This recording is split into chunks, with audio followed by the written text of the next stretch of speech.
നമസ്കാരം പ്രേക്ഷകരെ, ജനുവരി 16 സെയ്ഫ് അലി ഖാന് മുംബൈയിലെ വീട്ടിൽ വെച്ച് കുത്തേൽക്കുന്നു. ഈ മാരകമായ സംഭവത്തിന് ശേഷം ആശുപത്രി വിട്ടിറങ്ങിയ സെയ്ഫ് അലി ഖാനെ പയറുപോലെ നടന്നു പോകുന്ന കാഴ്ചയും നമ്മൾ കണ്ടതാണ്. ഇപ്പോൾ ആ സംഭവം നടന്നിട്ട് ഏകദേശം 10 ദിവസങ്ങൾ കഴിഞ്ഞ് 11ാമത്തെ ദിവസത്തിലേക്ക് കടക്കുകയാണ്. ചില സംശയങ്ങൾ, ചില ചോദ്യങ്ങൾ ഒക്കെ ഉണ്ട്.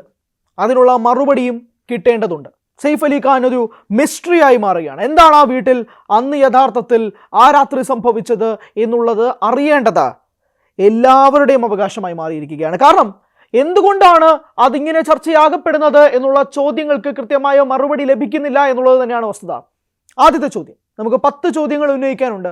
അതിലേറ്റവും പ്രധാനപ്പെട്ട ആദ്യത്തെ ചോദ്യം എന്ന് പറയുന്നത് ഇതാണ്. സെയ്ഫ് അലി ഖാന് ആ വീട്ടിൽ വെച്ച് കുത്തേൽക്കുന്നു. ഒരു മെറ്റാലിക് കത്തിയാണ് ഉപയോഗിക്കപ്പെട്ടിരിക്കുന്നത്. 3 കഷ്ണങ്ങളായിട്ടാണ് ആ കത്തി മാറിയിരിക്കുന്നത്. എങ്ങനെ സംഭവിച്ചു? സെയ്ഫിന്റെ വീട്ടുകാർക്കും ആ കള്ളനും മാത്രം അറിയാവുന്ന ചോദ്യങ്ങൾക്ക് മറുപടി കിട്ടണ്ടേ. ഒരു മെറ്റാലിക് കത്തി എങ്ങനെയാണ് 3 കഷ്ണങ്ങളായി മാറിയിരിക്കുന്നത്? അത്രയും വലിയൊരു സംഘടനം അവിടെ നടന്നിട്ടുണ്ടോ? ഈ ചോദ്യം വളരെ പ്രസക്തമായി മാറുകയാണ്. ഇന്നും ഉത്തരം കിട്ടാത്ത ആ ചോദ്യമുണ്ട്. രണ്ടാമത്തെ ചോദ്യം, ഏറ്റവും പ്രധാനപ്പെട്ടത്, കരീന കപൂർ ഈ സംഭവം നടക്കുമ്പോൾ, ഈ സംഘടനം നടക്കുമ്പോൾ അവിടെ ഉണ്ടായിരുന്നോ എന്നുള്ളൊരു ചോദ്യമാണ്. അങ്ങനെയാണെങ്കിൽ കരീന ഹേർട്ടായിട്ടുണ്ടോ? കരീനയ്ക്കും മുറിവുകൾ ഉണ്ടോ? ഇതൊരു പ്രസക്തമായ ചോദ്യം തന്നെയാണ്. ആ സംഭവം നടക്കുന്ന വേളയിൽ സെയ്ഫ് അലി ഖാനും ഈ കള്ളനും തമ്മിലുള്ള സംഘടനത്തിനിടയിൽ കരീന കപൂർ ഇടപെട്ടിട്ടുണ്ടോ എന്നുള്ളത് വളരെ പ്രസക്തമായ ചോദ്യമായി മാറുകയാണ്. മൂന്നാമത്തെ ചോദ്യം, ഹോസ്പിറ്റലിൽ നിന്നും സെയ്ഫിന്റെ വീട്ടിലേക്ക് 2 കിലോമീറ്റർ മാത്രമാണ് ദൂരം. അതായത് 2 കിലോമീറ്റർ, കൃത്യമായി പറഞ്ഞാൽ 2.2 കിലോമീറ്റർ ആണ്. എന്തുകൊണ്ട് 1 മണിക്കൂർ 41 മിനിറ്റ് എടുത്തു സെയ്ഫിന് കുത്തേറ്റിട്ട് ഹോസ്പിറ്റലിലേക്ക് പോകാൻ? വളരെ പ്രസക്തമായ ചോദ്യമാണ്. ഒരാൾ അറ്റാക്ക് ചെയ്ത് കിടക്കുമ്പോൾ എത്രയും പെട്ടെന്ന് ഹോസ്പിറ്റലിലേക്ക് എത്തിക്കുക എന്നുള്ളതാണ് ഏറ്റവും പ്രാഥമികമായ കാര്യം. എന്നാൽ 100 മിനിറ്റോളം ഡിലേ ആണ് സംഭവിച്ചിരിക്കുന്നത്. സെയ്ഫിന് കുത്തേൽക്കുന്നത് ഏകദേശം 2:30-നും 2:40-നും ഇടയിലാണ്. സെയ്ഫ് ഹോസ്പിറ്റലിൽ എത്തുന്നത് രാവിലെ 4:11-നാണ്. ഇത്രയും സമയം എന്തുകൊണ്ട് എടുക്കുന്നു എന്നുള്ളതും വലിയ പ്രസക്തമായ ചോദ്യം തന്നെയാണ്. അതാണ് ചോദ്യം നമ്പർ 3. ചോദ്യം നമ്പർ 4, സെയ്ഫിന് 2 മണിക്കും 2:40-നും ഇടയിൽ നമ്മൾ മൂന്നാമത്തെ ചോദ്യത്തിന് ഒരു കണ്ടിന്യൂഷൻ ആയിട്ടാണ് കൊടുക്കുന്നത്. 4:11 ഹോസ്പിറ്റലിൽ സെയ്ഫ് എത്തി എന്നുള്ളതാണ് നമുക്ക് ലഭിക്കുന്ന റിപ്പോർട്ടുകൾ അനുസരിച്ച് പറയുന്നത്. ആ ഒരു 1.5 മണിക്കൂറിനിടയിൽ അല്ലെങ്കിൽ ഒരു 100 മിനിറ്റിനിടയിൽ സംഭവിച്ച കാര്യങ്ങൾ എന്തൊക്കെയായിരിക്കാം? എന്തൊക്കെയാണ് ആ വീട്ടിൽ നിന്ന് സംഭവിച്ചത്? സെയ്ഫ് പിന്നീട് ഫസ്റ്റ് എയ്ഡ് എടുക്കുകയാണോ ചെയ്തത്? കിട്ടാതെ ആയത് പക്ഷം ഹോസ്പിറ്റലിലേക്ക് പോകാൻ സെയ്ഫ് തീരുമാനിക്കുകയായിരുന്നോ? ഇതൊരു വലിയ പ്രസക്തമായ ചോദ്യമല്ലേ?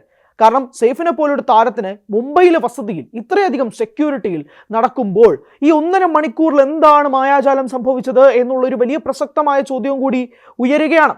സെയ്ഫ് അലി ഖാനോ സെയ്ഫ് അലി ഖാന്റെ കൂട്ടാളികളോ ഇതുമായി ബന്ധപ്പെട്ട് മറുപടി പറയേണ്ടതുണ്ട്. 5ാമത്തെ ചോദ്യം, ഇബ്രാഹിം, തൈമൂർ അല്ലെങ്കിൽ അഫ്സർ സൈദി ആരാണ് സെയ്ഫിനെ ഹോസ്പിറ്റലിലേക്ക് കൊണ്ടെത്തിച്ചത്? ഇതും വലിയ പ്രസക്തമായ ചോദ്യമായി നിലനിൽക്കുന്നുണ്ട്. 6ാമത്തെ ചോദ്യം വളരെ പ്രസക്തമായ ഒരു ചോദ്യമാണ്. 15 സെന്റിമീറ്റർ ആഴത്തിലുള്ള ഒരു മുറിവ് സെയ്ഫിന് ഏൽക്കുകയാണ്, അതും പിൻവശത്ത്. 4 ദിവസം കൊണ്ടാണ് സെയ്ഫിന്റെ റിക്കവറി സംഭവിച്ചിരിക്കുന്നത്. 4 ദിവസം. 15 സെന്റിമീറ്റർ ആഴത്തിലുള്ള ഒരു മുറിവിൽ സെയ്ഫ് അലി ഖാന് കുത്തേൽക്കുമ്പോൾ എങ്ങനെയാണ് 4 ദിവസം കൊണ്ട് നമ്മൾ കണ്ട ആ വിഷ്വൽസ്, അതായത് വെള്ള ഷർട്ടും നീല ജീൻസും കൂളിംഗ് ഗ്ലാസും അണിഞ്ഞ് ഒരു കുഴപ്പവുമില്ലാതെ 4 ദിവസത്തെ ആശുപത്രി വാസത്തിന് ശേഷം സെയ്ഫ് അലി ഖാൻ നടക്കുന്നത് എങ്ങനെയാണ്? 15 സെന്റിമീറ്റർ ആഴത്തിലുള്ള മുറിവാണ്, ഒന്നുകൂടി ഓർമ്മിപ്പിക്കുകയാണ്. എങ്ങനെയാണ് മിറാക്കിൾ എന്ന് മാത്രം വിശേഷിപ്പിക്കാൻ കഴിയുന്ന ഹോസ്പിറ്റൽ കേസുകൾ, പ്രത്യേകിച്ച് ഇതുപോലുള്ള ആക്സിഡന്റുകളിൽ വെറും ഡ്രസ്സിങ് മാത്രമാണ് സെയ്ഫിന്റെ പുറമേ നിന്ന് നമുക്ക് കാണാൻ പറ്റുന്ന കാഴ്ചകൾ.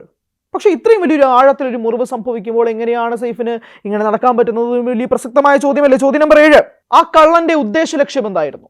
മോഷണ ശ്രമം മാത്രമായിരുന്നോ അതോ സെയ്ഫിന്റെ ജീവൻ ഹനിക്കുക എന്നതും കൂടി ഒരു ലക്ഷ്യമായിരുന്നോ എന്നുള്ളതും വലിയ പ്രസക്തമായ ചോദ്യമാണ്. ഷൂസ് മാത്രമാണോ അവിടെ നിന്നും ആ കള്ളൻ കട്ടെടുത്തുകൊണ്ട് പോയത്? സെയ്ഫ് അലി ഖാനെ പോലൊരു നടന്റെ വീട്ടിൽ ഒരു ഷൂസ് മാത്രം കട്ടെടുത്തുകൊണ്ട് പോകുന്ന രീതിയിലേക്ക് ആ കള്ളൻ മാറിയോ എന്നൊരു വലിയ ചോദ്യം കൂടി സമൂഹ മാധ്യമങ്ങളിൽ ഉയരുകയാണ്. ചോദ്യം നമ്പർ 8, മുംബൈ പോലീസ് അറസ്റ്റ് ചെയ്തിരിക്കുന്ന വ്യക്തി യഥാർത്ഥത്തിൽ ആ കുറ്റവാളി തന്നെയാണോ? വലിയ രീതിയിലുള്ള സംശയങ്ങൾ ഉയരുന്ന ഒരു ചോദ്യവും കൂടിയാണിത്.